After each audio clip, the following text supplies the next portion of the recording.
pisac, filmski producent, filantrop. Kada ukucate ime Marine Abramović i otvorite stranu na Wikipediji, ove reči ćete naći među prvim. Međutim, da li osoba koja je tokom svog života, a pogotovo u posljednje vreme, povezivana sa mnogim blagorečeno lošim stvarima, zaista to što nam Wikipedija kaže? Da li mi obični smrtnici ne možemo da shvatimo umjetnički um ili je u pitanju ipak nešto drugo? I zbog ove večite nedoumice postavlja si večito pitanje, a ono glasi: ko je u stvari Marina Abramović?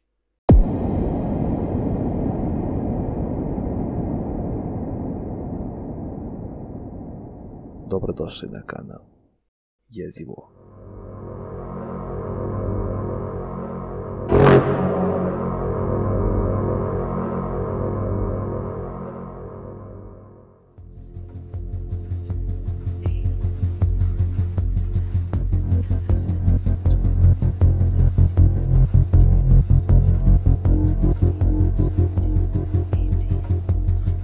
Ova tema je svakako nešto drugačije od svih ostalih obrađenih tema do sada na ovom kanalu.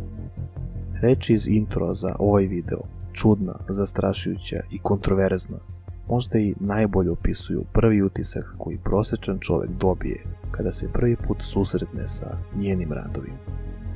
Uvek sam se pitao kako zaista funkcioniše umetnički mozak. Šta to oni vide što mi ne vidimo? Zašto jedna obična, nažureljena slika koja izgleda kao da je malo dete prosulo par boja, nama deluje upravo tako, a njima kao neprocenjivo remek delo? Iako to verovatno nikada nećemo shvatiti niti razumeti, ne možemo se oteti utisku da ti neki radovi zaista predstavljaju šok i nevericu kod običnih ljudi, upravo zbog razloga koje sam naveo.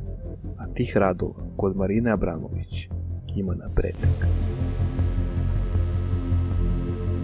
Za vas koji ne znaju, Marina Abramović se predstavlja kao umetnica koja ima jedan, da kažemo, neobičan stil.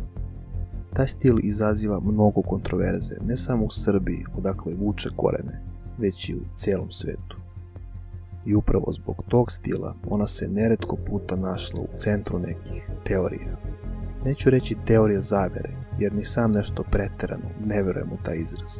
Jer se, budimo iskreni, mnogo puta tokom istorije pokazalo da teorija iz zavere brzo prelazi u praksu.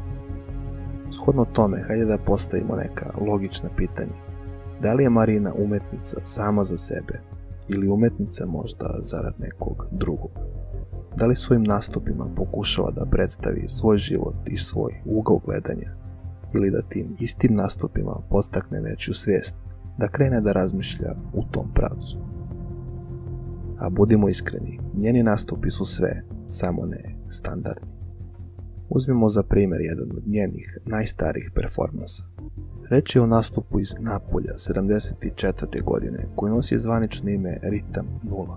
Performans je uključivao punih 6 sati nepomičnog stajanja, zajedno sa 72 predmeta na stolu, među kojima su bili parfem, med, hleb, makaze, nokti, metalna šipka, pa čak i pištolj sa jednim metkom.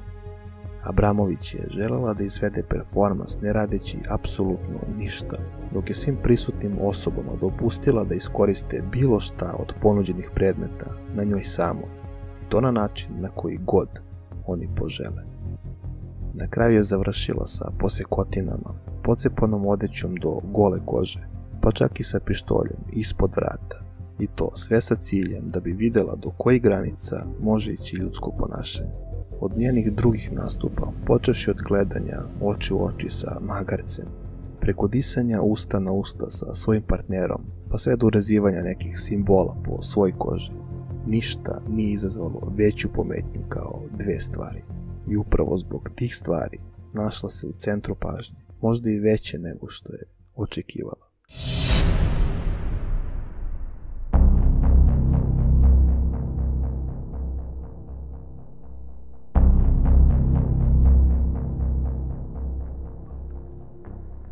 Performans pod nazivom Balkanski barok uključivo je skidanje mesa sa kravljih kostiju tokom nekoliko dana. Marina je svakog dana provodila 6 sati čisteći kosti kojih je bilo preko 100. U tamnom i zagušljivom podrumu smrad koji se širio iz kostiju koje su trulile bio je, blagorečeno, užasan. Ljudi koji su dolazili da pogledaju performans neretko su držali maramice preko nosa i usta. Pošto je performans trajao više dana, a dešavao se za vreme letnjih meseci, u kostima su počeli da se pojavljuju i crvi. Marina je svakog dana dolazila, oblačila belu haljinu koja je bila umrljena krvlju i ostali u podrumu punih 6 sati. Kako ona kaže, cilj ovog nastupa bio je duhovno čišćenje i simbolika nad ratom koji se tada odvijao. Međutim, i pored šokantne prirode ovog nastupa, ništa nije izazvalo toliku polemiku i razvijanje mnogobrojnih teorija kao spirit cooking. Događaj koji za prosječnu osobu predstavlja bizaran i morbidan show, ali za Marinu i mnoge hollywoodske i muzičke zvezde predstavlja jedno sasvim normalno večer. Takozvane večere na kojima se služi hrana u obliku ljudskih tela ili leševa nema sličnost ni sa čim drugim osim sa kanibalizmom. Nije tajna da su mnoge zvezde sarađivale sa Marinom, bilo da je to zbog nekog duhovnog uzdizanja ili nečeg drugog. Postoje priče da je jednom prilikom ostavila Lady Gagu kompletno nagu u sred šume kako bi sama pronašla put nazad. Pa na primjer ovaj tip koji vam je možda poznat iz kultnog filma Američki psiho ili ulozi vjerovatno najgoreg Jokera koji se ikad pojavio na velikom platnu. Tip koji također redovno prisustvuje ovakvim večerama. Nije tajna da Hollywood posjeduje mnogo mračnije strane nego što znamo, pa i u posljednje vreme svakodnevno ispliva poneka prljava tajna što se tiče filmske industrije. Još mnogo ljudi iz ove oblasti kao i muzike prošli kroz ruke Marine Abramović i za sve se postavlja isto pitanje. Zašto? Zašto bi neko želeo da baci sebe u vodu koja ključa, sem ukoliko naravno nije već dugo u istoj? A ako nečega ne manjka kada je u pitanju njeno ime, to su optužbe.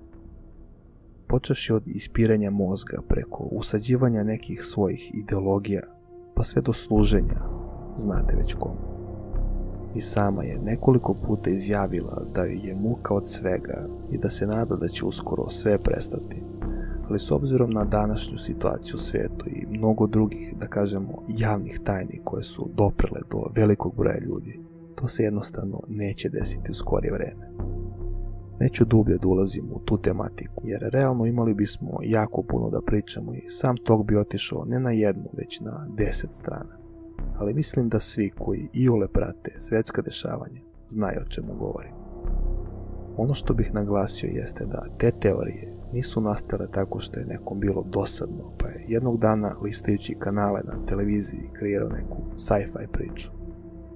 Teorija nastaje na osnovu dela, a dela kao što su pisanje poruka svinjskom krvlju po zidovima, urezivanje nekih znakova i organizovanje večera sa jelima koje su oblikovana kao ljudske glave, daju sama po sebi mnogo materijala.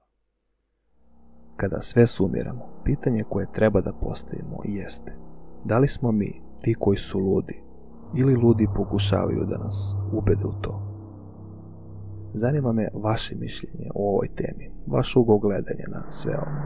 Napišite mi u komentarima vaš lični stav kada je ova vrsta umetnosti u pitanju. Bilo kako bilo i dobili mi odgovore ili ne, jedna stvar je sigurna. Umetnost Marine Abramović je u najmanju ruku jeziva.